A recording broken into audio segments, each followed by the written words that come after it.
Welcome everyone to the OBLES brainstorming session on Tuesday, September 6th, 2022. I want to welcome everybody that is joining us on the Zoom and on the YouTube channels tonight. My name is Jean Oliva, and I am here on behalf of Chris Johnson, who could not join us tonight. He is experiencing some health challenges, so we ask for everyone for your prayers and your good thoughts for his total well-being so that he can get back in the saddle again and join us once more. I would like to thank all of the people who are helping out with tonight's meeting, my co-hosts Lynn Nakamoto, Marty DeGarmo, the chat guardians John Barilla, Listra Tuick, Casey Zevenbergen, David Rosalski. Have I forgotten anyone, John? I hope I haven't forgotten anyone there. We couldn't do it without you, so thank you so much. And then our next thing is I want to introduce fellow founder Gemma Rameke, who once again has— You're doing okay. Did you get Listra? I think I did. I did. And I think I pronounced it correctly too. Listra Tuick, is that correct? Awesome, awesome. So I want to introduce fellow founder Gemma Rameke, who has once again found an amazing set of guest speakers for us for this OBLES brainstorming session. Gemma, if you want to unmute your mic and come on and say a few words about who you brought here tonight and the topics maybe they're going to be talking about. Hello, everyone. I can't seem to get my photo on screen at all. I don't know what happened to it. Can you guys see me? I don't see you. I see your name. I tried getting it on, but it just disappeared. I tell you what, do we want to push forward? Yes, I do. That's okay. That okay. would be great. Thank you. I would like to introduce my sister, Donna Maria Gray from Jamaica, and her fellow colleague, Dr. Blair. They both are doctors at the Mandeville Hospital in Jamaica, and I will let them tell you what they do there. There you go, Dr. Gray. Hello, everyone. Thank you very much for inviting me to be a part of this experience. It is a great privilege, and I'm looking forward to speaking with you and telling you a little bit about what is happening in Mandeville, Jamaica. Is everyone hearing me clearly? And is everyone hearing me clearly? That's the most important thing. Can I have some response? Yes, it sounds great. I wasn't sure if you could see our thumbs up, but you sound great. Proceed. Awesome. So thank you, Gemma. My name, as she said, is Dr. Donna Marie Gray Henry. I am a consultant obstetrician and gynecologist at the Mandeville Regional Hospital. I think that's what you'd call an attending. I think attending would be what you would be the equivalent in America. I don't know what it would be like in Canada. So I'm an obstetrician and gynecologist. Dr. Orville Blair is also on the platform, but he's really there as a support for me. He's actually the head of the department, but I'm the one that's going to be telling you a little bit about what's been happening at Mandeville Regional Hospital. So Gemma tells me that there are many Jamaicans on the platform, but for those who are not Jamaicans, just to say that the Mandeville Regional Hospital, Jamaica is a small island in the Caribbean, and Mandeville Regional Hospital is in the parish of Manchester, which is pretty much in the center of the island, both lengthwise and widthwise. So we think it's a great location. We're close to the beach, an hour and a half from the beach in any direction. Mandeville Regional Hospital is a very critical hospital because of its location right there in the center of the island. And we serve a population of about 700 persons. The OBGYN department delivers about 3,500 ladies each year. And we also have a gynecology clinic, which looks after all of our patients. The hospital has about 226 beds, which I know doesn't sound like a lot compared to your huge hospitals in Canada and America, but we're pretty much always 100% occupied. We often have patients in our accident and emergency room waiting on trolleys, trying to get beds. Getting our patients in is always a problem. So it's not uncommon to see an occupancy of 110%. I mean, we've had, pregnant ladies sitting on chairs because we're so full. But I wanted to tell you about some of the projects that we're working on. We are always wanting to offer our patients better and better care. Even though we are in a resource-challenged environment, we want to give our patients the very best care that we can. And one of the projects that we have been working on is trying to establish a colposcopy unit. Now, a colposcopy unit is used to detect and treat cervical cancer.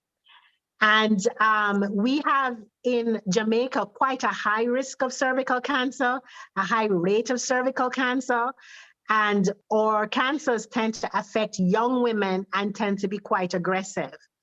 The ideal way to detect cervical cancers is by doing pap smears. And then once you have an abnormal pap smear, the next step should be a colposcopy, which is like a microscope, and then a biopsy. Our problem is that we have the pap smear, but then we don't have the colposcopy and the biopsy.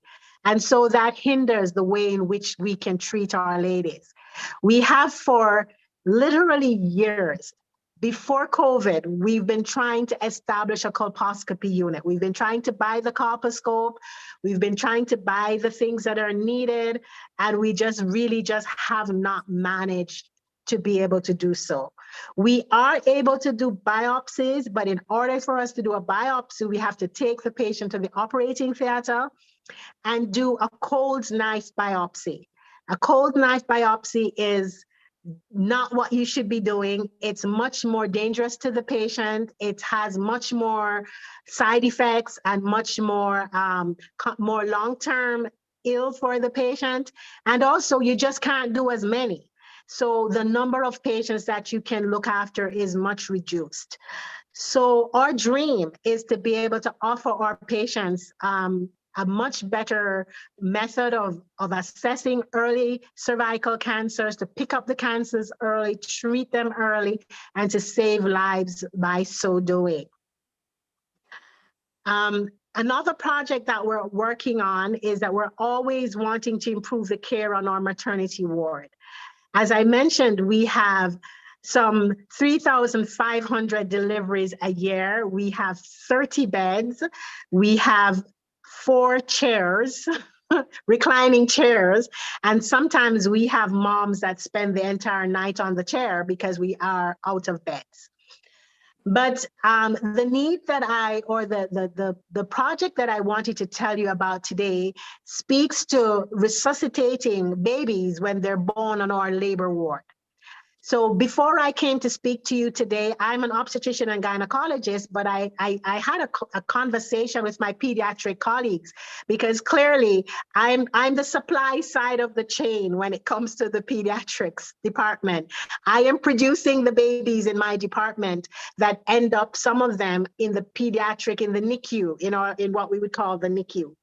And I said to them, what would be the thing, what would be the thing that you think would help us to do the best for our babies? And they said to me that we have a really tiny, absolutely postage stamp resuscitation room on our maternity ward. So when our patients are delivered, and by the way, they each have a cubicle, not a room. We have 8 delivery beds that are separated by curtains. You're not in your own room, you have a curtain space. And then we have a tiny room where we resuscitate babies that need to be so resuscitated. So if the baby comes out happy and bouncing, you're good to go. But occasionally, you're going to have a baby that needs to be resuscitated, and that baby goes to our little resuscitation room. The equipment in that room is not up to scratch. We don't have a pediatric vital signs machine, something that can measure the blood pressure and the pulse rate and the oxygen saturation of the newborn babies. And my pediatric colleagues said that that is something that they felt was very important and that we lacked. We also do not have a CPAP, a bubble CPAP machine in that room. And what that is it's a very gentle, I'm going to call it quote unquote ventilator. A ventilator is a much more powerful device, but for little preemies, you actually want to start with the most gentle thing necessary that will work. So a bubble CPAP machine is the first sort of respiratory support that you give for a prem. And we often will have babies that pop out, we weren't expecting them till next month or the month after. So they're little prems, and we have to resuscitate them in that little tiny room before we take them down to the pediatric department. But that little room is not equipped to the degree that would support. So my pediatric colleague tells me that, we are having some success with our little tiny babies, but of course, right now it is really against the odds. So we had a little prem that was only 650 grams that went home, and that was quite miraculous because, normally we're not able to have a good result in such a tiny baby, but we're doing our very best and we want to continue to do better and better. So I think I'll stop there and see if you have any questions or that I can answer. Well, Dr. Gray Henry, that is amazing, and you've really come to the right place. I don't know if Gemma has explained to you what the OBLES platform is going to be like, but it's going to be a completely free platform where you can put all of these projects on the platform, describe what's needed, and then you can have, millions of people around the world supporting it. And I do have a couple questions just initially to ask you, if that's okay. Certainly. Yeah, in the projects that you've mentioned, the colposcopy unit, Yes. the bubble CPAP machine, and the vital signs machine, I think those were three specific things that you mentioned needing beyond larger rooms, more beds. Yes. Have you started to put a number on how much money you might need to get those things? So I have numbers for the colposcopy machine, because we've been working on that, like I said, for many a year. And our most recent estimate that comes from a supplier in Jamaica is 14,000 US. Now, yes, that we actually have a, an invoice in hand, and that would provide us with the colposcopy machine itself, as well as the other things you need, like a smoke evacuator and all the other safety equipment and all the other little bits and pieces that you need to actually effect the service. Because one of the challenges we have is that sometimes you have the machine, but then you don't have the various attachments that you need, and so you still can't look after the patient. So that quotation of $14,000 included some amount of startup equipment, like at least enough that you could get going. Oops, am I unmuted? Well, I think I can speak for everyone here and say that is very doable. That is a very doable number. Wow. When we move forward, well, if you imagine, it's the power of numbers, right? OBLES is a crowdfunding platform. So like I said, we are starting with over 1 million founders. If everyone gave $1, that's $1 million. Now, there are many projects, so it's not like, it's just, but if you have, all you need to do is get the word out and present all of these wonderful details. I would start to, maybe start to draft up something where you have all the specific needs, renewable things, like if it needs extra, pads or fluids or something. I don't know these machines, but you would want to list all that out so people have a really clear idea of what they're Right. contributing to and why they're Absolutely. contributing to it. Yeah. And these are what, I mean, this is just wonderful because and I think we're so excited because we will be able to do this. Now, I don't want to take up all the time. So I'm wondering, Gemma, did you have any questions or anybody else that's on the panel here? If you want to raise your hand, if you have a question for Dr. Gray Henry.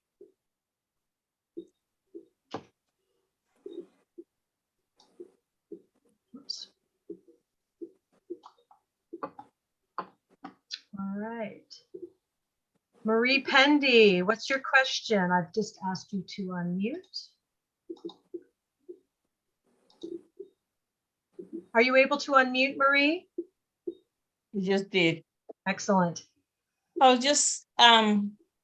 was just curious when I heard Dr. Donna Marie Gray Henry. Hi, doctor. Good to see you Hi there. here. I was just curious hearing when you presented the colposcopy, that you were building the colposcopy unit and you quoted a $14,000 estimate. When you say you're building a colposcopy unit, is it like how many stations would you have in your colposcopy unit? Would you be able to, like, say if you had a GYN or OBGYN, like 3 of them came, they wanted to treat 3 patients. Is your unit designed so that procedures are taking place in each of the units, or is it just one unit? So, I was trying to figure out your layout of Yes. your unit. Thank you so much for that question. Because for us, it would be just so amazing just to have one room for our patients. Because remember, at the moment, we have none. So for us, $14,000 is just one station. It's just one room. Yes, if you had 2, you could treat twice as many patients, and you could be doing different things in different rooms. This is something that has never occurred to us because it has never been feasible. But you are absolutely correct that one suite is actually the minimum. One room that is equipped so as to be able to treat one patient is the minimum. So this allocation is simply for one machine to treat one patient at a time. But for us, it will be an infinite improvement on having none. But if wishes were horses, then certainly if you were able to have even 2, then it means that you could be doing different things. You could be doing, for example, screening in one room and treatment in another room. And recovery from the procedure in one room, or at least 1 or 2 rooms, patients recover after their treatment, while others are being consulted or prepared to go to the next room for their treatment. So I was just trying to figure out your $14,000 that you're guesstimating. Was it for just one unit or for a few units and the spaces that each patient would need? So it's just for one.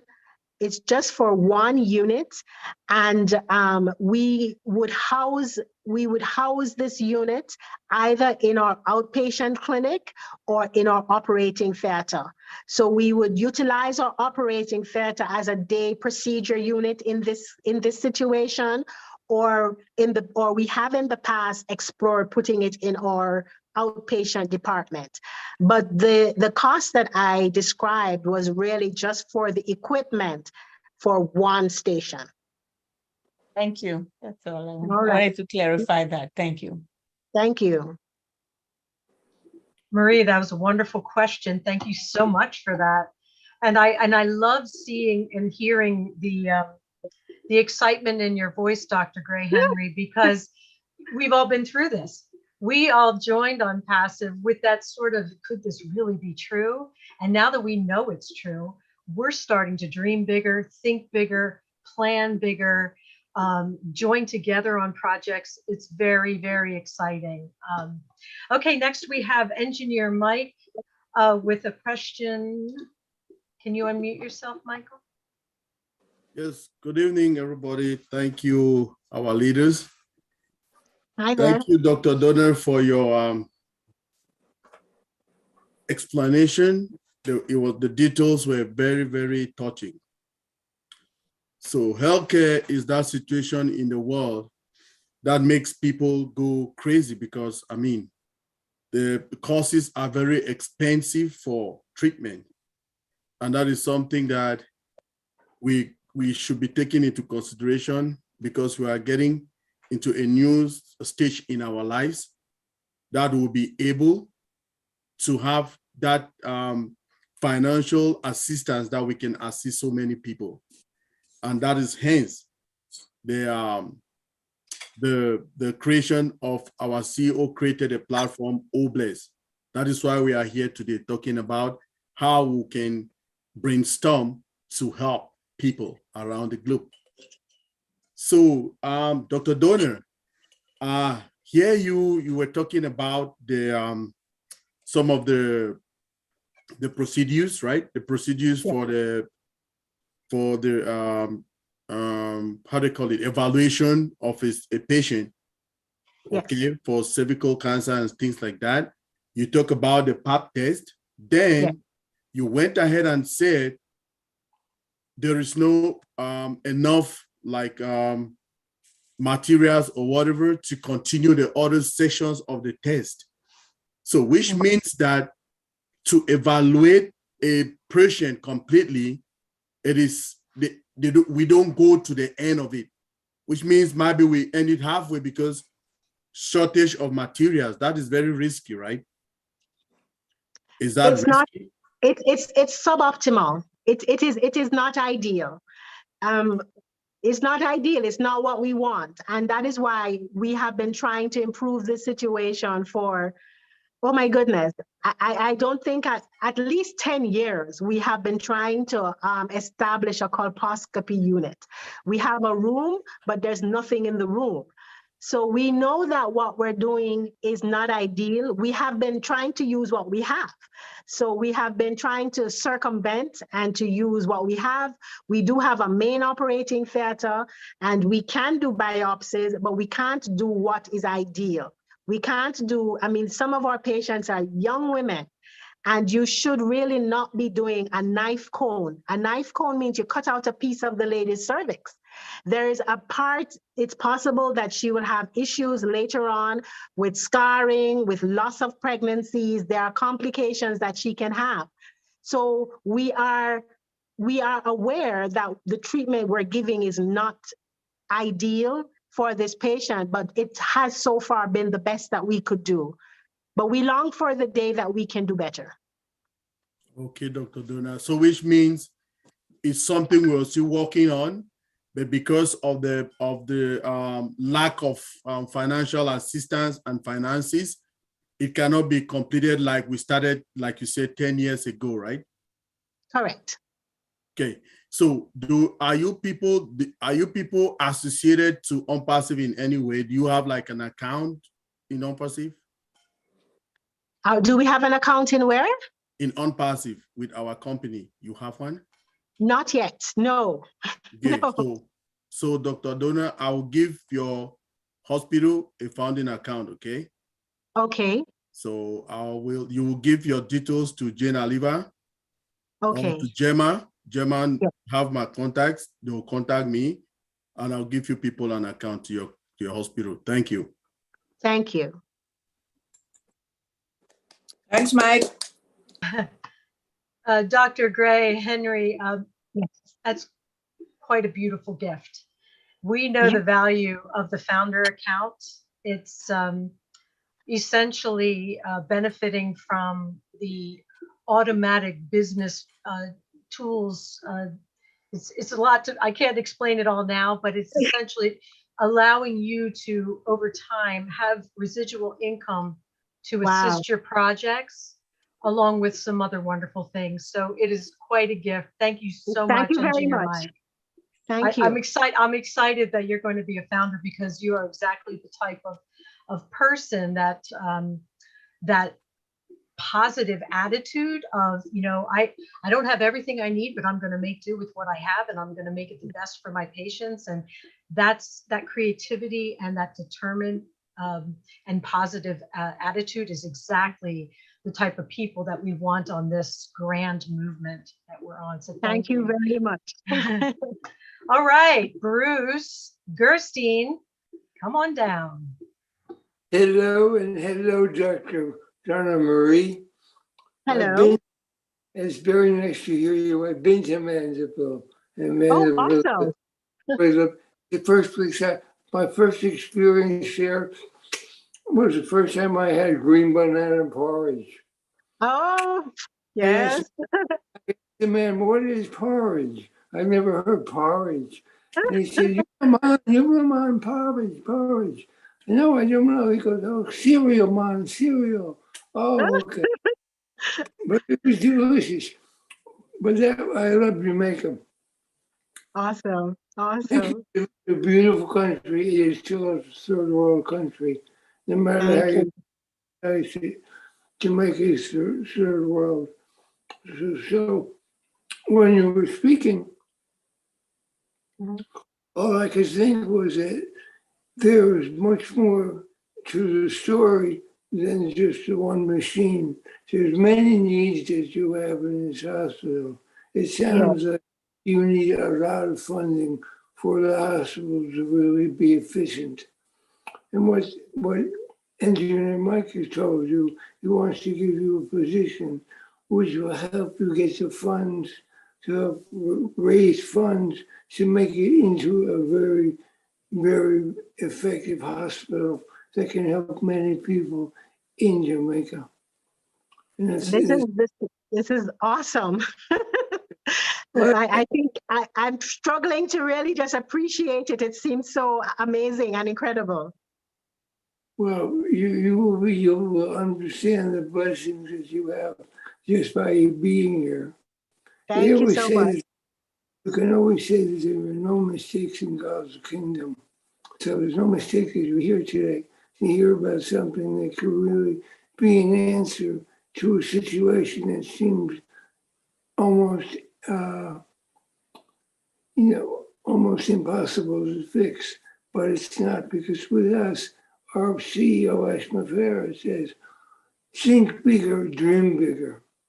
I always say, the dreams are free, so dream as big as you want. Oh, that's amazing. I always say that too, that dreams are free. They are. So now you have a blessing put upon you. And so when you accept this gift, you're going to find that the whole world opens up to everything that your heart wants to do in terms of helping people there. And I bless you, and I think you're a very powerful woman. You're very clear on your desire to help. And I really commend you on all that you are trying to do. Thank you so much. Thank you so much. Thank you so much. I'm excited. I'm excited to see what can happen. I'm excited for you. We're all excited for you. And Gemma will be able to explain more. I'm not sure how you met Gemma, or but she can also, I can explain absolutely, and Gemma can share with you what's involved in that. So it's clear. Okay, Dr. Benny Tinglet, come on down with your question. Hi there. Thank you. Thank you, Sister Jenny. I want to welcome each and everyone. Good evening, good morning, good afternoon to my brothers and sisters on this amazing webinar in different parts of the globe. Dr. Donna Gray, Dr. Donna Marie, exceptional presentation.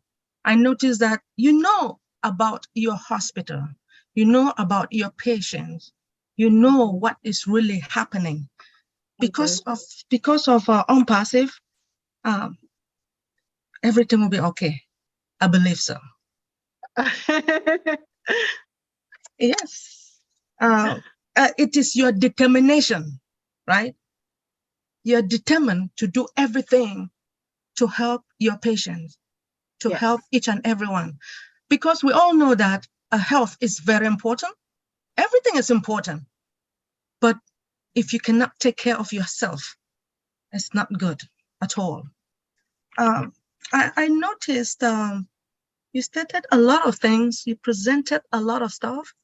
I was so amazed, or should I say, I felt sorry about what is really happening, especially when patient comes in and some of them are just sitting and there's no space. Yes. So Yes. it is, Now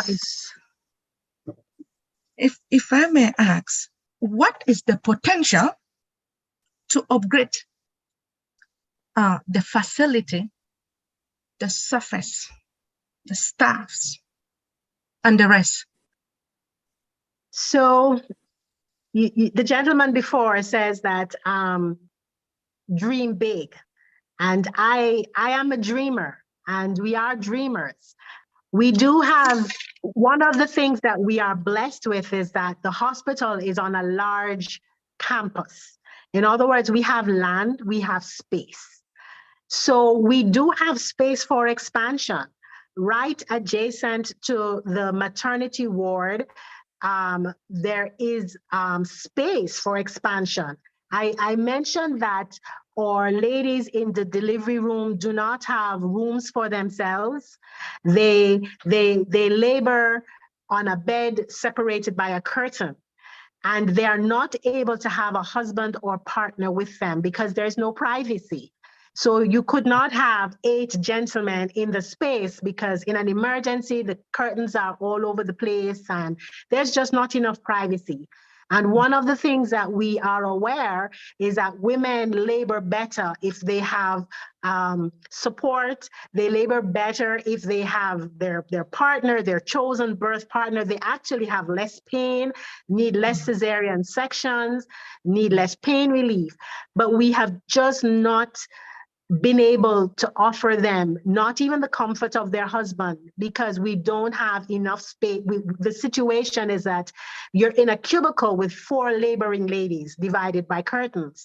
Wow. So a better solution would be to expand the labor ward, to have a few more beds, but also to expand the delivery area so that each patient would have a room. You know, even if it was a cubicle, but a cubicle, a semi, you know, even if the walls didn't go straight to the ceiling, but in such a situation that they could have their caregiver, even if you had to say that caregiver was a mom or a sister, you know. So we don't have a nurse's station in our delivery room. What? We don't. And it is something that every time I go into the nurse's station, it bothers me that my nurses, my midwives have nowhere. We have an old desk, a desk. I have been at the hospital for almost 20 years. That desk has been there since I arrived. So that you can imagine it, you can't clean it. It's wood. And all we have is this desk. Instead of having a nurse's station that you can sit at, you can do your notes at, that can be properly sterilized. So I am not satisfied with the labor ward at all. I think that we want our women to have dignity. We want our women to have privacy. We want our staff to have comfort because a comfortable staff are more effective. They are more efficient. There are less medical errors. They will treat your patient better. They will speak to your patient better. So you don't have a tired, exhausted nurse because, you know, her situation is not comfortable either. So yes, really and truly, we need a new labor ward. That's really where we should be going. But I'm new to the possibility of possibilities. I'm new to the possibility of possibilities. So, you know, I'm accustomed to not being able to have much, and to have to work with what we have. But yes, there are many things that would improve the quality of the care that we give our women. Wow. Thank you. I really respect you. I believe hopefully you're going to write down all the list of everything that you need. Yes. This is hopeless. This is unpassive. And hopefully we will work together. So because we Awesome. want those patients to be happy. And we need nursing station as well. Yes, we definitely do. We Thank you. definitely do. Thank you so much. Thank you, Dr. Benny. That was wonderful. Thank you so much. And next we have Narelle Warkon from Australia. Oh, Wow, wow. Narelle, welcome.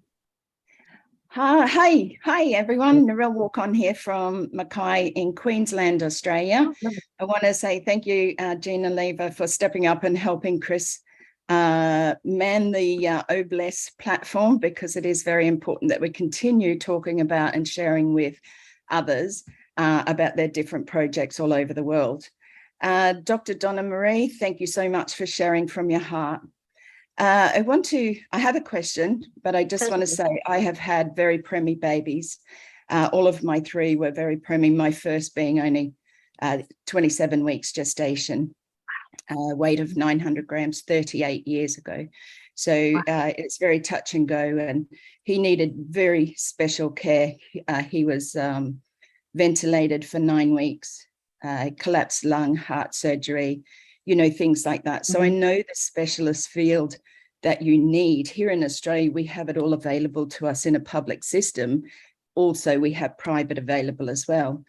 But my question is around humidicribs and things like that, which is so important. You spoke of a little baby being born 600 grams and it eventually going home. You know, at what stage was it agreed that the baby was big enough? Over here, the babies can be 5 pounds or have to be 5 pounds before they're able to go home. Was that mother sort of given the option to take the baby home? Was it big enough to take home? What sort of specialist care is around that? But I know that humidicribs are very, very expensive. Over here, I'm not quite sure what you have available there, but do you actually have humidicribs available there and the specialist care for those premature babies?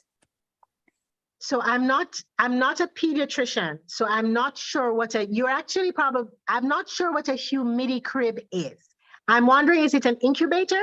Is it? Yeah, like we call it a humidicrib here, but it's an Okay. incubator so that they're in a closed environment, like a hard plastic see-through where you can put your hands in. The nurses can do what they need to do to that baby if it's being fed through the nose, or whether they need oxygen. Oxygen is put into their heated because they can't retain their body heat. Understood. So we do have some incubators. We do have a pediatric department, and we have what we call a special care baby unit. But we always need more. I know that, for example, we only have 2 ventilators. So there are times when you have a baby that needs a ventilator who cannot get a ventilator. There are times when you have babies that need to be in the incubator that cannot get an incubator. And for example, when we have a baby that's born on the maternity ward and we need to get that baby to the special care baby unit, we are the transport incubators. We just wrap up that little baby and run. We don't have a good portable incubator to take the baby in. So yes, we do have a special care baby unit, and yes, we do have incubators, but we are always short, and it's always a hustle. you know, can you get this baby on? Do we need to take that one off to put this baby on? And the baby that went home, I think that baby was just over 1,000 grams when the baby went home. I think that baby was still pretty small. Yeah, I think very that baby small. was still pretty Very small. small. And again, you know, obviously the emotional side, you know, like it's quite traumatic to actually have a baby way earlier than full term, you know. Yes. So I know 38 years ago, I didn't get a lot of you know, like counseling or anything like that. It may have been available. I'm not saying it wasn't, but it wasn't offered to me as such. And I know that I helped many because my son was in hospital for 4 months before I got to bring him home. But, you know, that side of things as well is we're talking about the cervical cancer. It's very traumatic. Having a premature baby is very traumatic. Having a baby full stop is a little bit traumatic. But, you know, having those extra special care is really important, but it's the follow-up or it's the counseling around that trauma so that they don't go on. So do you also have, you know, those readily available counselors? I'm asking this, I know I'm very naive into what you have there in your country, but yes, it's just questions around because I know the situation of the trauma involved with those things. So do you have, you know, professional counselors or anything like that to help these ladies? So thank you for the question, because it's a very pertinent question. We don't have enough. We tend to rely on our pediatricians and our nurses. We are always short of nurses. Our nurses are revered and we have our nurses leave is the short answer. I mean, our nurses go to the States, they go to Canada, they go all over the world. They're very prized, they're very well remunerated, much more so than we can remunerate them. So a constant distress is that we never have the quota of nurses that we're supposed to have. If you're supposed to have 6, you have 5 or 4 or 3 or 2 people call in. There people are doing double shifts. So even although we train lots of nurses, they leave at a really alarming rate. And we rely on these very same nurses. So for example, if I have a patient who I anticipate to deliver prematurely or has a malformation, a prenatal issue that I know will translate to a neonatal issue, I'll call the pediatric department and I say, please come and have a talk with this mommy. And if they can come, they will come. But if they're short-staffed and if they're under pressure and if they're busy with 30 babies and not enough staff, they will often say, Doc, I'm sorry, we can't come. You guys gonna have to just talk to that mommy, you know? So I think, yeah, sorry. We certainly don't have, to the best of my knowledge, counselors whose sole job is emotional support or whose sole job is, no, we don't have that. We have community midwives, we have hospital-based midwives, we have pediatricians, but a counselor, even we have to do everything. We have to be the lactation specialist, we have to be the counselor, we have to be the mommy sometimes, we have to be the parent sometimes, we have to do it all. We have to do it. And I know that the industry all over the world is lacking those qualifications. Like you said, your nurses will leave, whether it's because of a better pay structure, qualifications where they can step up and do more in that field, and that's why they leave. So we really need to look at the base product of providing or having more nurses or people who want to step up and go into that nursing role, you know, and then on to maybe even more doctors and things like that. I know here in Australia, it's a sad situation sometimes when, you know, you can't get in to see a doctor for a week or whatever, and we think that's bad enough, you know. So I want to say thank you very much for bringing this forward, because my son, who is very much alive, and I praise God for that. However, he needed a lot of specialist care, you know, so he had always wanted to donate a humidicrib or incubator, as wow. you said, you know, to here in Australia, you know, but over here they're about $1 million. But I think we need to look further afield, and I ask everyone to open their minds about this, because I think it's important that we look at what is available to us here in Australia, America, Canada, wherever, but also like in your situation, you know, start there first, because what we have available here is probably never going to be enough, but it's plenty.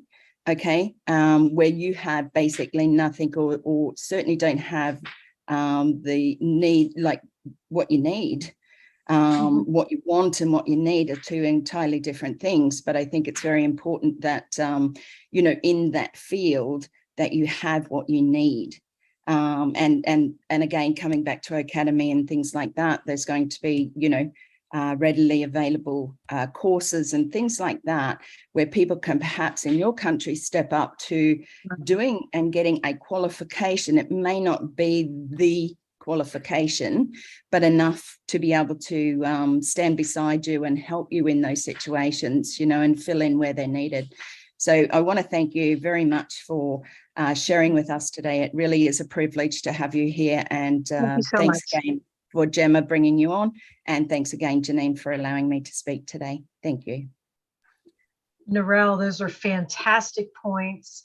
I'm so glad you brought up Academy, because what a perfect use of Academy to train people into these roles that your staff is going to need, doctor. So that's a wonderful thing. And also, doctor, if you were maybe starting to think about a hierarchy of need, you know, that you could draft up as you're doing your notes, you know, saying this is absolutely critical, this is also critical, this is a nice to have, and on. And I think that would really help people get motivated, you know, to really go for those critical ones and take care of those needs. All right, we have Richard Lamotte from Canada. Richard, come on down and talk to us. There we go. I love all you beautiful men, women, and children of the world from the bottom of my heart. Oh, my, Dr. Donna. I want to just grab you, give you a big hug and a big kiss right now. I'm involved with Dr. Okan Umana. We've got the road built. We've got the property. We're clearing the property right now. Wow. It's in Africa. I don't know exactly where, but we're building a hospital for there's 20 villages all around that will be able to come into our hospital because of all the women losing their lives and their babies because they're pregnant and all that. And it's going to be called On Passive, Save the Women and Children of the World. Wow. Now, Engineer Mike, a big hug and a big kiss to you too. You just got them a position. Well, that position should help pay for some of the equipment. Now, Lynn Nakamoto, you have some pending positions.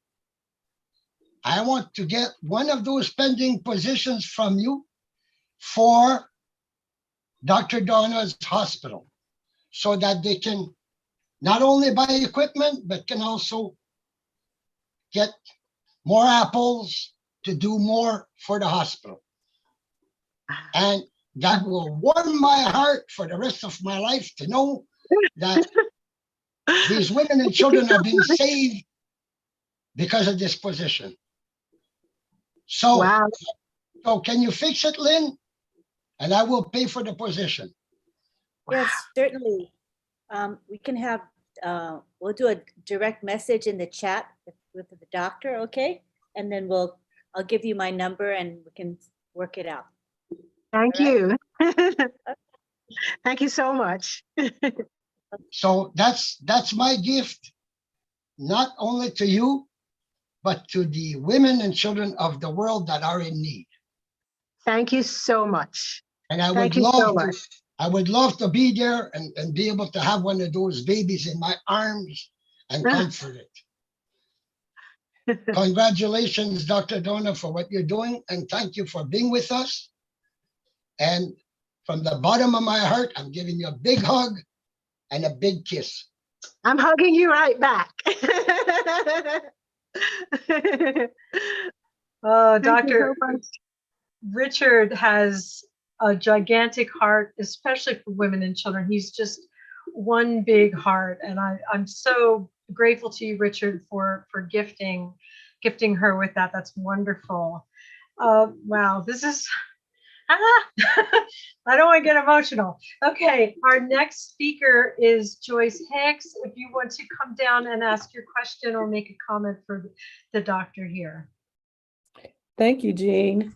You are doing an awesome job. So I just wanted to Thank you. congratulate you. It's like you're just a natural. So you're doing wonderful. So proud of you. So thank you for stepping in for Chris. You always do awesome. So like you've been doing this forever. So you were born to do this. So thank you, Jean. I'd just like to say, Dr. Donna Gray Henry, thank you so much for bringing this to our attention.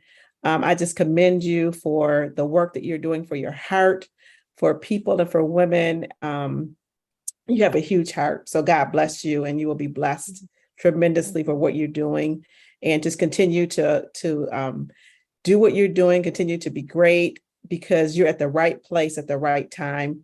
And Oblast is the right Awesome. yes, it's the right place to be in.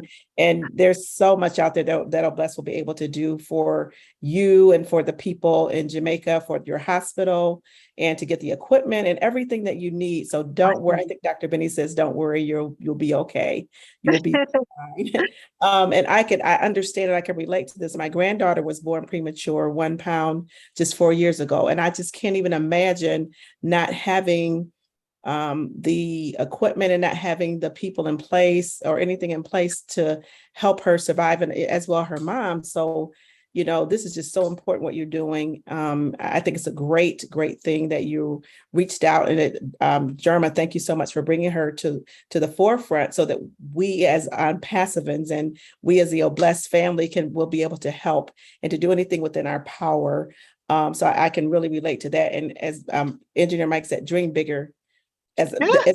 Ashford tells us, it's like, whatever you dream and make it, 10x that. So I'm going to tell you to, 100 times that dream, because you were given a position and you were just totally blessed just from that. And then the one from Richard. So you'll be able to do so much. You'll be able to meet every need that's there within your community, within your hospital.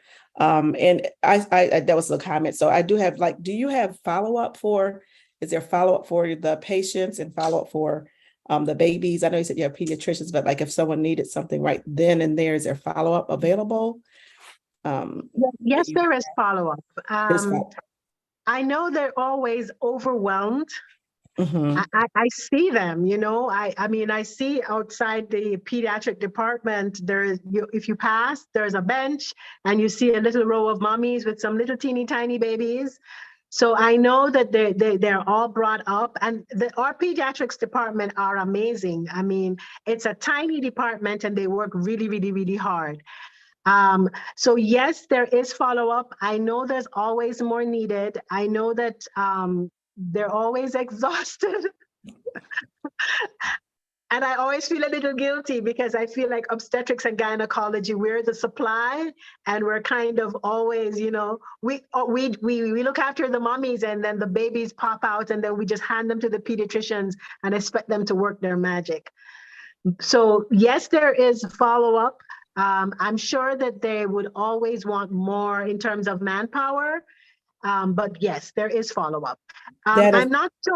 I'm not sure about things like therapies, because preemies sometimes have issues like, they need physical therapy and speech therapy and that sort of thing. I'm a little less sure about whether that sort of support is as robust as it should be. Because I do recall having a patient that I remembered so well because she was so young. She was such a young woman, 19, almost to me like a child. And she herself had this little one that was premature and had cerebral palsy. And, you know, talking with the family and explaining just how much it took to look after this child that had motor dysfunction and was hearing impaired and was vision impaired. I remember thinking to myself how her life had changed just because she, you know, she had a baby and she now couldn't work because she had to full-time care for the baby, for the toddler who was now a toddler, but not sitting up and not walking. So yes, I would imagine that there is need for greater support, but it would not be true to say that there is no support. There is support, but I'm sure that there are areas that could be improved. Okay, thank you. That's so important. So thank you for answering that question. And You're I just want to say, I think Narelle said that counseling and therapy is so important, especially with the women that suffer from postpartum depression. And I can imagine just so many other things that go on after the trauma of, you know, having a premature child. So if there's anything, I'm a therapist and a counselor and I deal with mental health. If there's anything that I can do, I know within, you know, countries, there's limits that you can do with licensing and different things like that. But if there's anything I can do, I'd be glad to help you, Thank you you know, so to reach much. out for sure. And also for that support system for physical therapy and different things like that, that is lacking.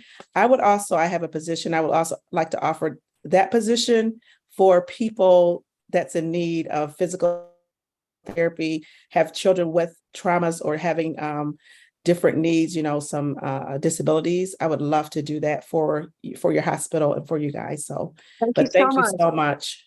Really appreciate you. And my heart is just really goes out for you. You are a godsend, a special person that is blessed to do this. So thank you again so much, Dr. Donna. Thank you so much. Thank you, Joyce. And Doctor, we recognize in you that you are the real deal. And when people see someone who is genuinely giving of themselves, they want to give. They want to give to help. They want to help that. So you're seeing examples of that here. Thank you so much, Joyce, for that wonderful gift. Dr. Benny, since you've spoken once already, would you mind if we go with Nadu first? All right, Nadu, am I saying your name correctly? I hope so. Yes, you did, Shan. We always play around that. Thank you very much to give me this opportunity to talk to our dearest Dr. Gray Henry. I just love your attitude, your positive energy will take you long, far than you think.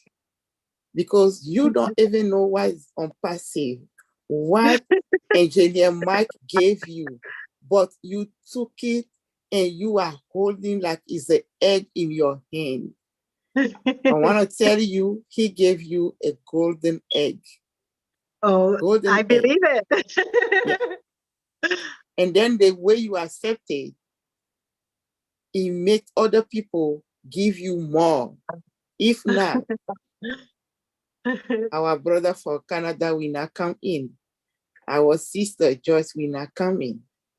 Sister Benny will not come. So keep that and show what you show us, and you will reinvent the top and be at the extreme top the way you want to do it.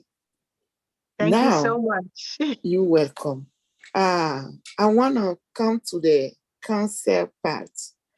In the US, we have some of the difficulties too. And there are some companies, instead to have big machines, are doing the small one, like Color Guard. They will send you a kit to your house. Yes. You use it, you send it without going through all those protocols, and you have the results. Do you ever think about having something like that? to detect cancer. Because cancer is something, they will check your breast, they will check this part, but it's still in, unless it's over your blood, and then we will find it at once. So what is the other way that you are expecting beside a big machine? That's my question. Thank you very much. Excellent question. Excellent point, because cancer prevention is multifaceted. Cancer prevention and treatment is multifaceted. So in Jamaica, we have education campaigns because we know that we have a high risk of cervical cancer. So in Jamaica, we teach our patients that they should have a pap smear done every year. I was trained in the UK, and in the UK, a pap smear is done every 3 years. And in some countries, depending on the screening test, even every 5 years, depending on, other factors. But in Jamaica, we ask our ladies to have a pap smear every year. And the reason we do this is because we know that the risk of cervical cancer is high. We know that ladies sometimes may forget. They may not have the money to do the pap smear. So if you tell them to do it every 3 years, they may do it every 2 years. And at least you have a better chance of picking it up than if you tell patients every 3 years, then they'll forget for 5 years.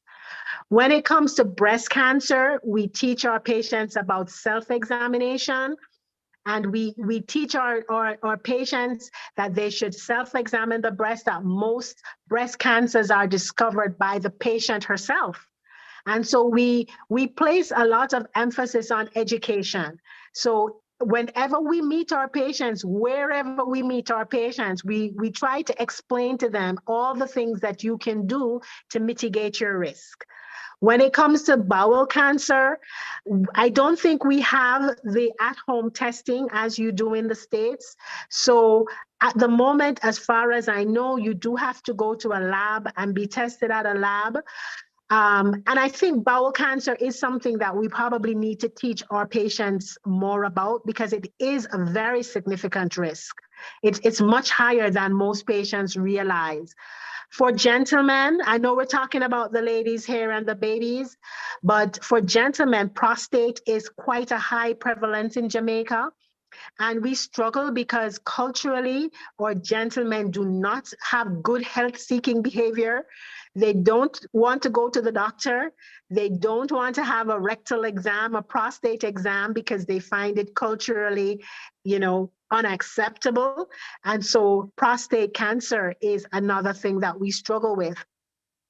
So for each type of cancer, I think you have to deal with it a little bit differently, depending on what exactly you're dealing with. But I fully agree with you that it's better to prevent than to cure. And if you can't prevent, it's better to detect early than to detect late. And that is why the colposcopy unit is so important, because cervical cancer is one of those cancers that is very amenable to early detection and early treatment. And I feel really badly every time I see a patient with advanced cervical cancer, because you just wish that you could just go back in time. If you could only just go back in time 5 or 6 years, you could have saved this patient. And here she is 5 or 6 years later, suffering from what is essentially a preventable illness and dying, But we almost always have at least 2 or 3 patients with advanced malignancy on our gynecology ward at any one time.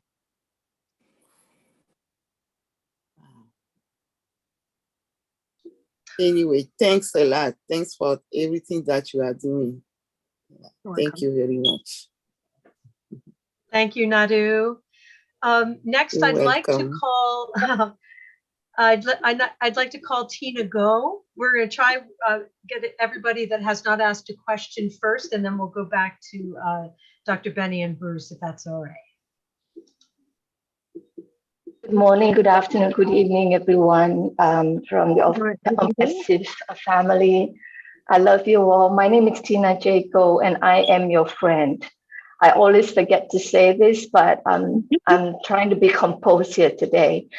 I came in a little late, and I didn't know exactly what it is that was wanting, but the hearing going on afterwards, I thank you, Dr. Donna Marie Gray Henry, for being here and reaching out to us. You have come to the only place that could bear any fruits for what the cause that you have.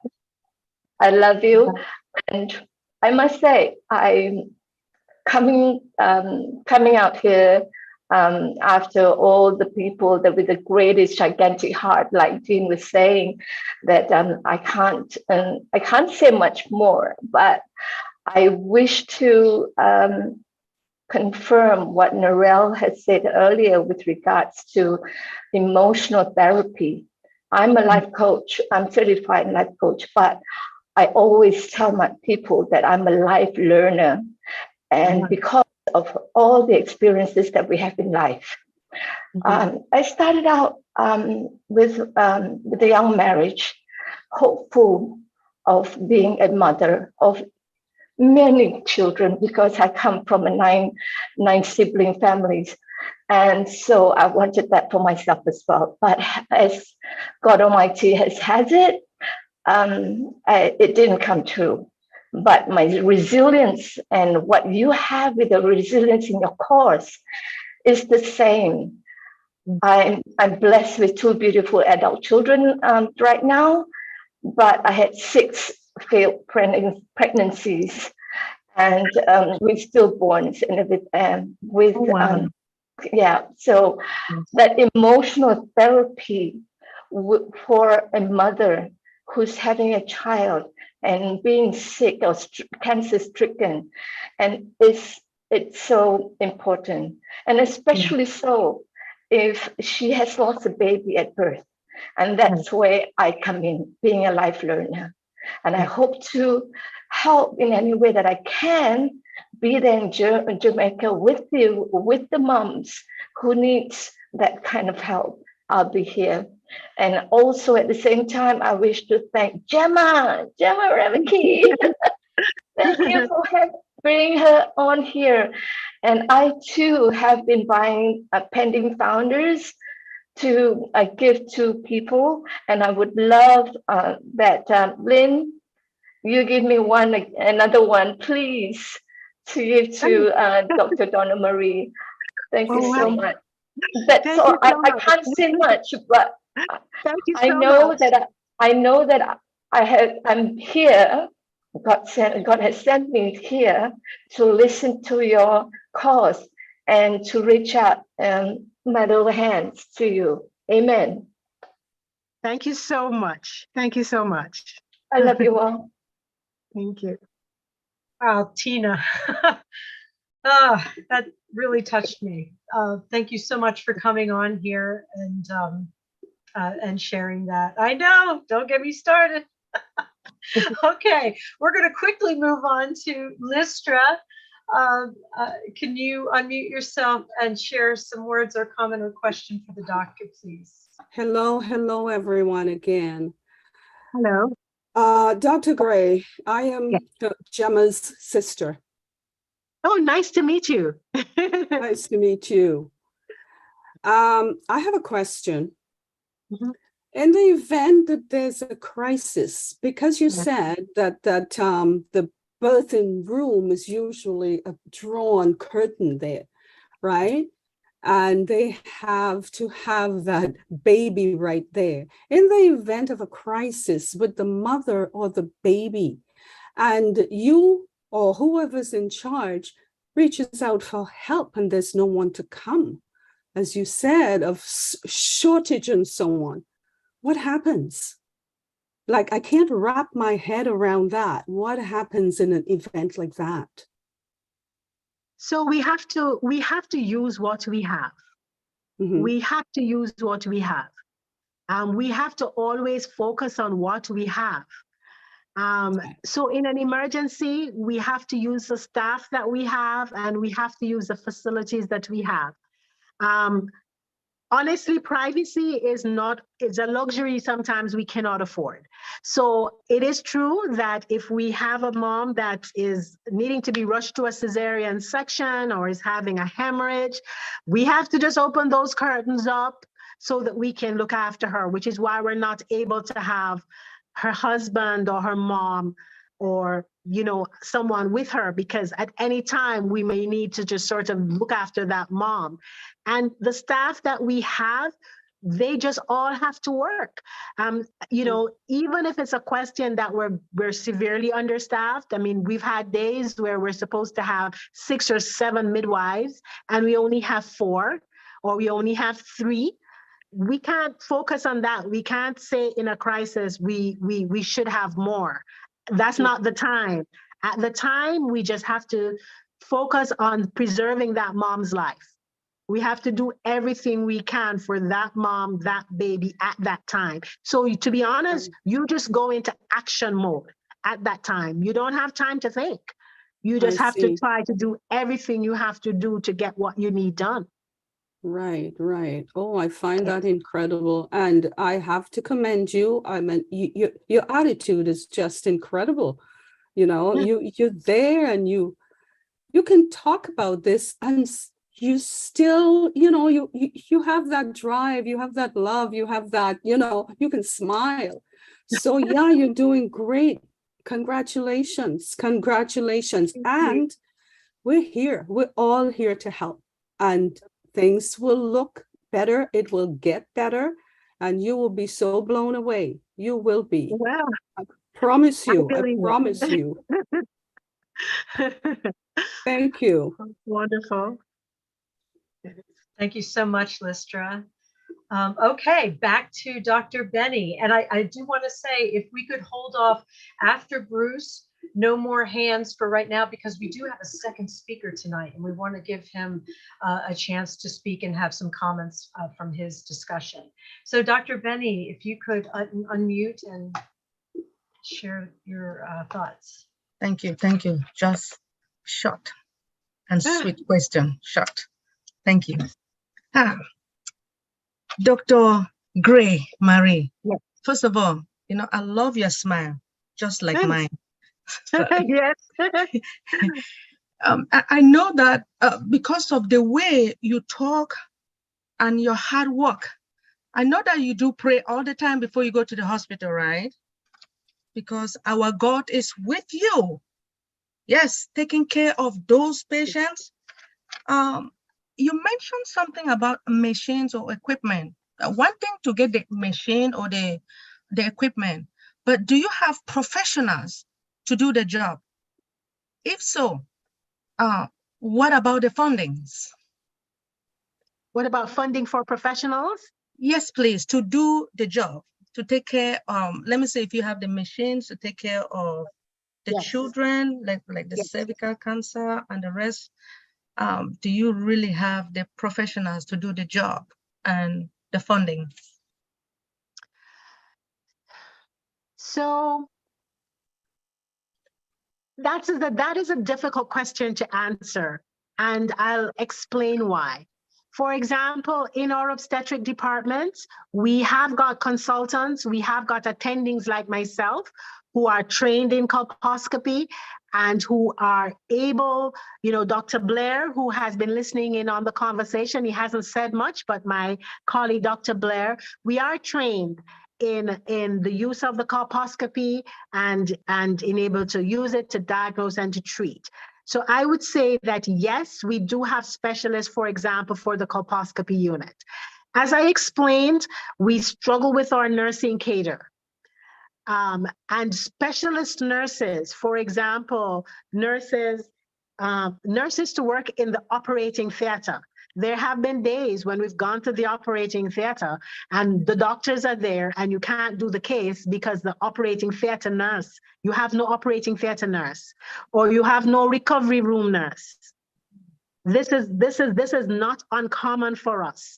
Or you start late because the nurse that was on duty the night before and she has to get a break because she's doing 2 shifts back to back. So in terms of in terms of manpower, we have a greater challenge with nursing staff, I would say, than with even medical staff, because, you know, our nursing staff migrate and they leave. So in terms, I think that the challenge for us would be specialist nurses, midwives, counselors, paramedics is more of a problem even than doctors. My hospital does not have an oncologist, which is a cancer care specialist. Even though we look after patients with cancer, we look after patients with cervical cancer, we look after patients with uterine cancer, but we do not have a cancer specialist. There are cancer specialists in Kingston, which is an hour and a half away, but it's a cumbersome system to have a patient on a bed, and then you have to put them in an ambulance to send them to Kingston to a clinic or something. So one of the things that we look forward to is to having a cancer specialist, a gynecology cancer specialist in our hospital.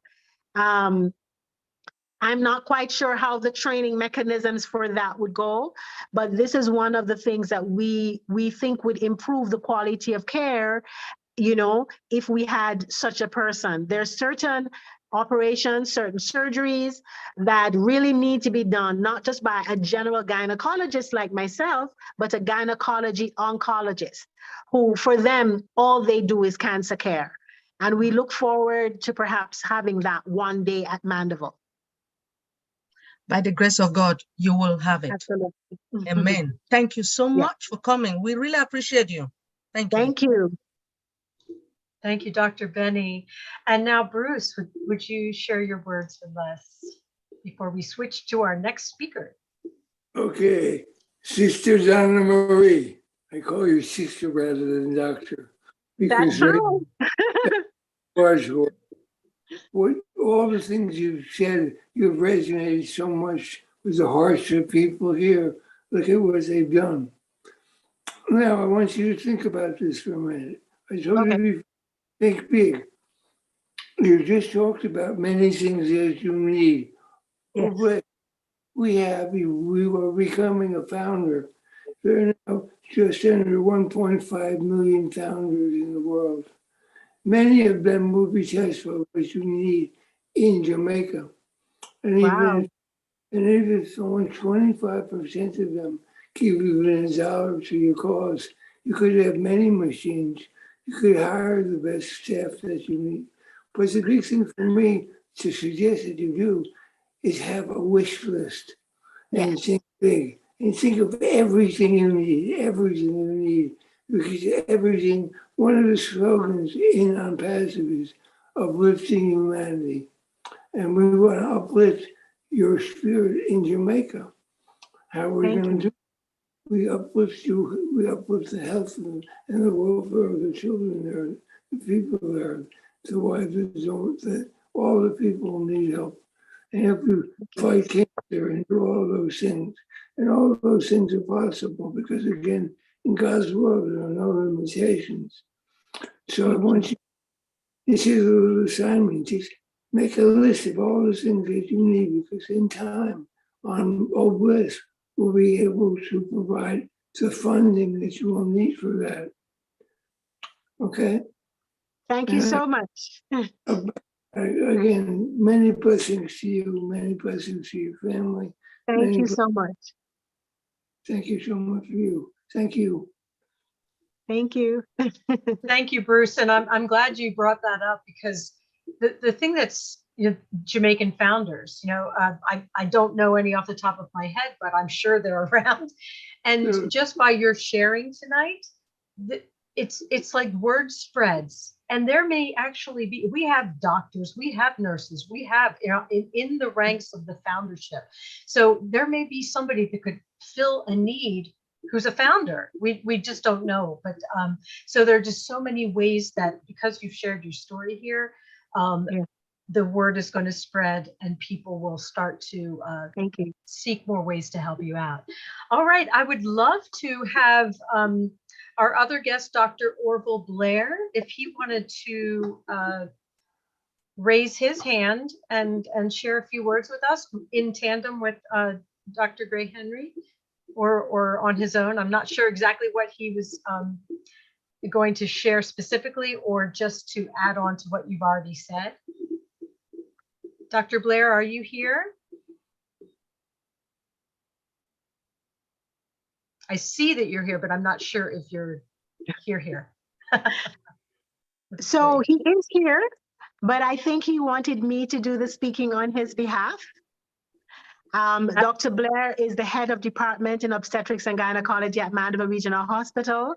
So I know he would have listened with fascination and excitement like myself to everything that was said.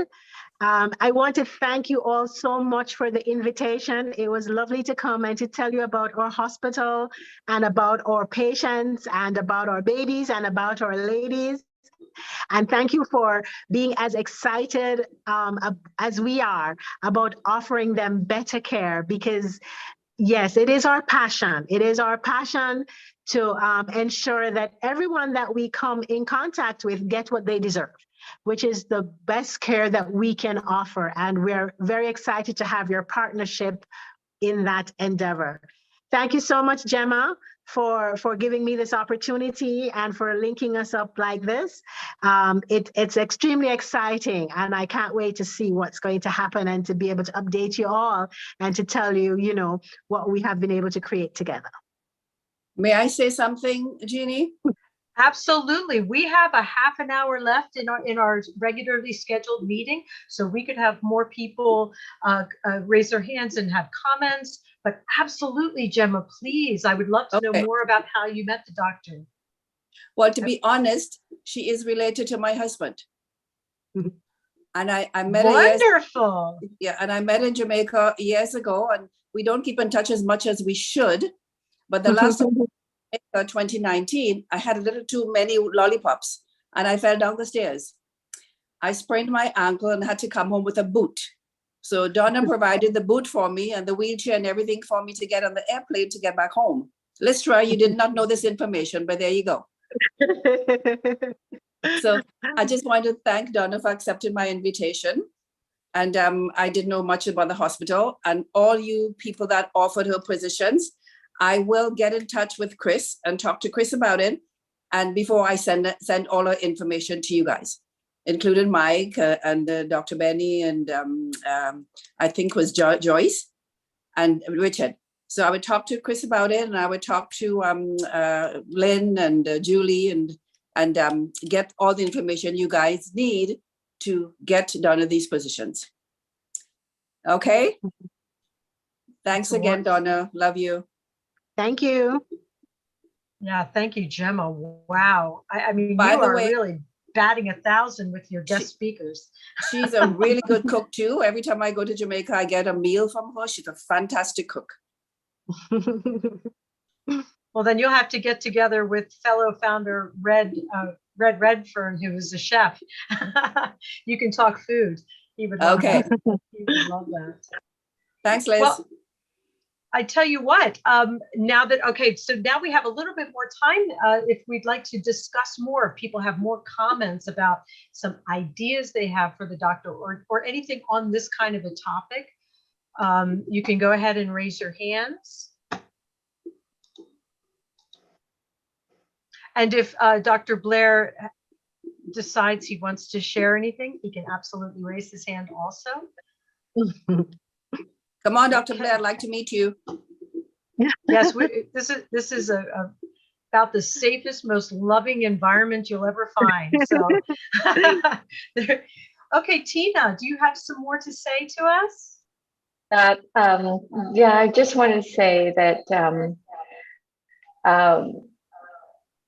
having someone there just to hold the hand of a person, of a mom who have lost a child, or with a pre-med child, and wondering how she's going to live life thereon. It's so important. I didn't have that for myself, and I knew that this is something that I must do. So I'll be there in Jamaica before you know it, but I got to retire first. Okay, we'll see you then. You look very young. I don't think you're retiring anytime soon. Oh, you're muted. You're muted, Tina. Oh, hold on. Wait. Okay, now. Yeah, I'm good now. I'm good now. Yeah. Well, I just celebrated my 64th birthday last week, actually. No way. Amazing. So, Well, happy birthday. thank you. Officially, the official date, retirement age is next year. So, but then again, with what's coming on with passive, I'll be there earlier than you know it. Inshallah, as we say in Islam, God willing. Woo! Absolutely, Tina. Oh my goodness. Thank you so much. And now we have Patience.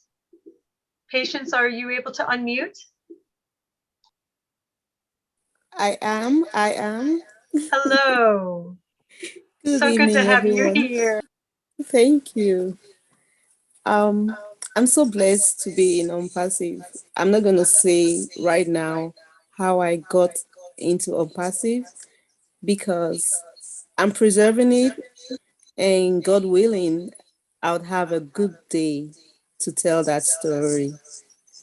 But I just wanted to express my gratitude for Dr. Donna Marie. All the stories she's told us, the presentation she's made of the various departments, all the scenarios that she's brought up. I have everything in my head because I've gone through everything she said, either myself or my family member. And Tina was just stressing the importance of having some emotional counselors around. It's really so important. I'm glad she mentioned that several times. I wanted to also make a comment that since Dr. Marie is already a founder, there is no way that there will not be success for the hospital. And I just wanted to also add that in the educational part, I can find some of the oncologists that would be able to guide for the educational part of the hospital. And with me growing and setting up my own section of OBLESS, I'll be able to help for some of the education also, especially for the junior staff. Yeah, because I've been a medical assistant for about 18 years. So I have a little bit of knowledge. And then to make matters even better, my junior sister is currently doing her internship for medical practice. And she's so much interested in gynecology and pediatrics. So there's help on the way. Thank you. There's help on the way all over. But thank you so much. You have so much passion in what you do. And I have been through so much trauma in the hospitals and everywhere. I just can't imagine if every patient had you for their doctor and stuff like that. They'll just be healing in 2 days' time. Yeah. I have a question though. Thank you. Right now, I'm not sure of how much education your mothers get, like those who are having preemies and stuff like that. If they have preterm babies, I'm not sure how you all are able to tackle that. I don't know if you have any information about how you guys do that. So all our mommies go to, most of our mommies come through our antenatal clinic, which is a public clinic. And at the public clinic, we talk a lot about things like breastfeeding. We are a baby-friendly hospital, a certified baby-friendly hospital. So we're big about breastfeeding, and we recognize that most mommies will decide on how they will feed their babies from the antenatal period. So if the first time you're talking about breastfeeding is when the mommy comes to the ward, you're too late. She's already made up her mind already. So we start that conversation from the antenatal clinic, telling moms about the benefit of breastfeeding and, you know, supporting them in their decision, we hope to breastfeed. And so that there's a lot of education around that. In terms of moms who have babies who are born prematurely, as I think I was explaining earlier, we would identify those moms if we could, because some preterm babies turn up completely unexpected. You know, the pregnancy is going along and all of a sudden you're in labor and out comes the baby with no warning at all, in which case you really don't have a chance to prepare mom. But wherever we can predict it, we do try. I think it could be more robust, but we do try. The pediatric team are really fantastic. They're small. They're small. It's a tiny group, but they really do try. They try to, you know, talk to the moms, talk to the parents, and give as much support as they can. But it is not as much as we wish it was. In terms of cancer care, again, the support is not as much as we wish it was, because I think the fact that the doctors and nurses who are involved in the clinical care are the same persons who are trying to give the support, instead of having counselors and a support team whose responsibility is support. Oftentimes we get self-absorbed, we get absorbed in just trying to, you know, keep the mommy alive, keep the baby alive. And once you've done that, move on to the next patient, the next emergency. And we can't always be there to sort of hold the hand and support. So I do think that the support systems are not as robust as we wish they were. You know, if you do have a loss, my colleague who was explaining about her, the fact that she had experienced stillbirth, a stillbirth is an extremely painful thing to go through. And we do have a chaplain in the hospital, and we do have a social worker, but one social worker for the entire hospital and one chaplain for the entire hospital. So you can see that the ratios are probably not as good as they could be.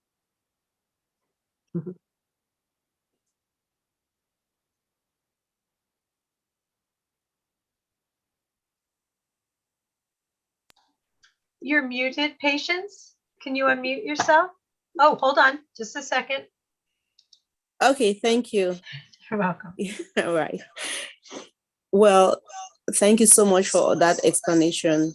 I just wanted to assure you that I'm certain you already got some founding positions which are going to be enormous help.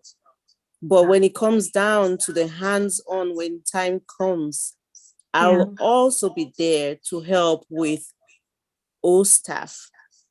I have got good experience, several years of experience also in human resources. So I'll be there to give a hand. Thank you so much.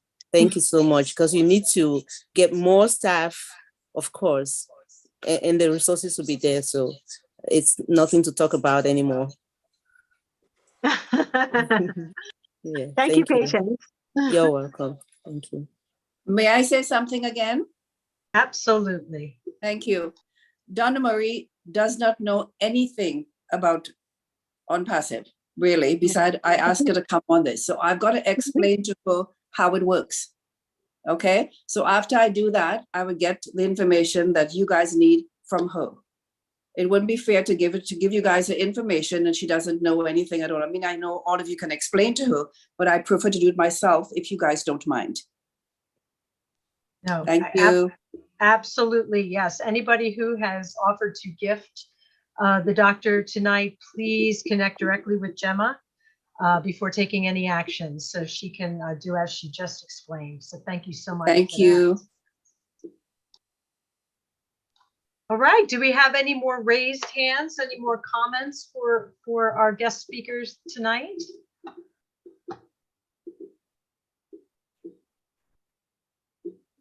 I know it's probably pretty overwhelming, Doctor.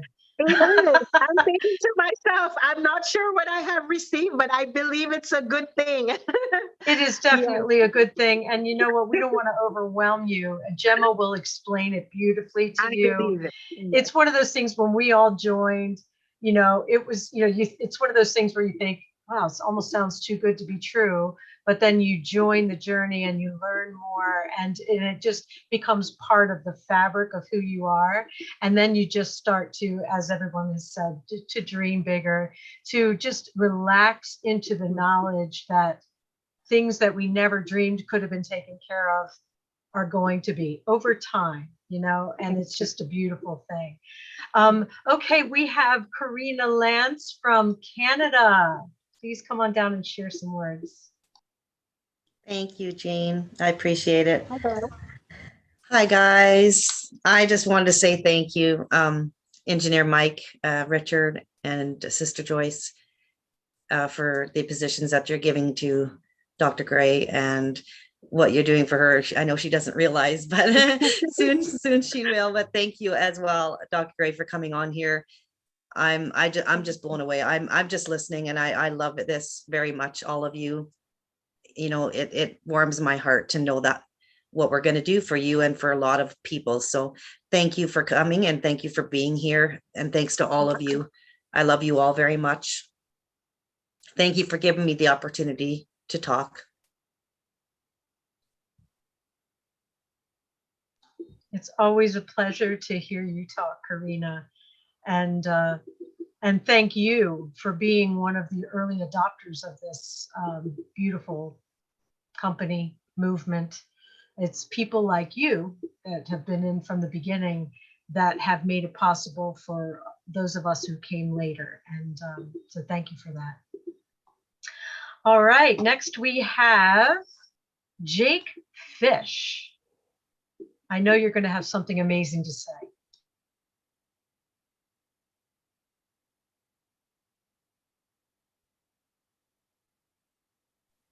Hello, everybody. Okay, there's a company named Ventana Roche, and they developed a instrument called a symphony. And what they do is they can stain up to 600 slides a day with no cross-contamination. Wow. And they have a, yeah, it's really good. And they have a reagent, you know, they nicknamed Blue Goo, which goes in and phosphorizes at the cellular level. If there's any cancer present, it phosphorizes. So the oncologists love this machine. Wow. Now, Okay. this instrument came out probably a few years ago, and there may have been some advances, but this is something where, you know, someone, you know, can have zero cross-contamination. Wow. So if you're treating someone for cancer, because, you know, the old method was dip and dunk, and there could be a cell from someone else that has cancer in it, but it migrates over to the other cells, and they start treating someone for cancer, and they die, but they didn't have cancer. But this instrument has zero cross-contamination. Wow. That's And fascinating. one of the things, you know, when you're screening for cancer is the weight and the worry. Yeah. But this instrument can determine whether someone has cancer within an hour, within an hour's time. Wow. And it's called the Symphony. And it's from Ventana Roche. No, Ventana Roche, I'm sorry. And they're based out of Yes. I was just going to say, if you would, after you're done speaking, if you could type that into the chat so we get the correct spelling of what you're talking about, that would be Thank you. fantastic. Sure, no problem. It's, they're based out of Arizona, Aurora Valley. And that's like the, the medical, industry is in Aurora Valley in Arizona. And that Thank way you very- you can determine what kind of cancer it is, how to treat it, and so much, doctor. Thank you so much. Thank you so much for telling me about that. And that's I'll it. certainly research it some more. Yes, thank you so much, because I did not know about that. Yes, no trouble. I was going to be an engineer for the company, and I interviewed for, I was going to be in Colorado, and I interviewed for Los Angeles, and Los Angeles is very expensive, and I would be house poor. So, and they actually canceled the program as far as being, as far as on-site engineers. So we could go out and work on the symphony before it would break. And you can also remotely, with the symphony, you can remotely do tech support with the Right. instrument. So that's a cool thing. Fascinating, fascinating. But I'll type it into the, not a problem, doctor. Thank you. I'm just wondering about, I'm just wondering about, DNA therapy. I mean, if we can come up with a super gene that can go in and, identify cancer cells and zap them. Is Yes. that possible? It's not, as far as I know, it's not currently possible. But the thing about cancer therapy is that it is rapidly evolving. And historically, chemotherapy was basically toxic. What you would do was give the patient a toxin that would kill the cancer cells, but would cause terrible anemia, the white cell counts it would hit the bone marrow, the hairs falls off, the lashes fall off, the nails fall off. You're literally giving this patient poison to try to save their lives. But it's absolutely fascinating to watch the evolution of oncology and more specific surgical strikes that are able to tag cancer cells and go after particular cells. So I think it's just a fascinating time to watch for the evolution of cancer care. Unfortunately, a lot of the newer cancer drugs are extremely expensive and therefore prohibitive. But I always look forward to the fact that even if they're very expensive now, perhaps in 5 or 10 years, they'll be less expensive. So I'm sure we all dream that eventually cancer will not be as scary as it is now, that more and more options for safe chemotherapy will evolve. And there are some, there are some already that have totally transformed cancer care. Well, there's also a natural alternative called bloodroot, and is a plant which has a chemical in it called neoplazine. And neoplazine, what it does is it seeks out cancer and it surrounds it and does an artificial fever of over 400 degrees, and it zaps the cancer. I've actually used this in veterinary medicine, the neoplazine, and it works. And it's a plant called bloodroot. Wow. And the problem is the FDA, can't make money off of something that's grown naturally. And I've had some cancer, I've had some cancer success stories, through my dogs. who have had cancer. And the veterinarian, she gave them bloodroot and it killed the cancer. Wow. And it's something natural, and it didn't have any adverse side effects like chemotherapy, like the hair, the hair falling off and so on and so forth. And, the kidneys and the liver. Yes. And that's another thing, that we can look in is do natural therapies. Absolutely. Yeah, I absolutely agree. And I mean, the world is our oyster as far as developing things going forward, because all of the inventors and creative, medical staff, it will be able to fund research. We'll be able to explore these remedies, and we won't be suppressed in any way. We'll have the freedom to do it. And that's just a whole other side benefit of OnPassive. Okay, we have one more question and comment. Thank you so much, Jake. That was amazing as always. One more comment from Joyce. Not a problem. Anytime I can contribute. Thank you. And then we're going to wrap it up after Joyce. Thank everybody for coming. Joyce, would you like to unmute and share some last thoughts?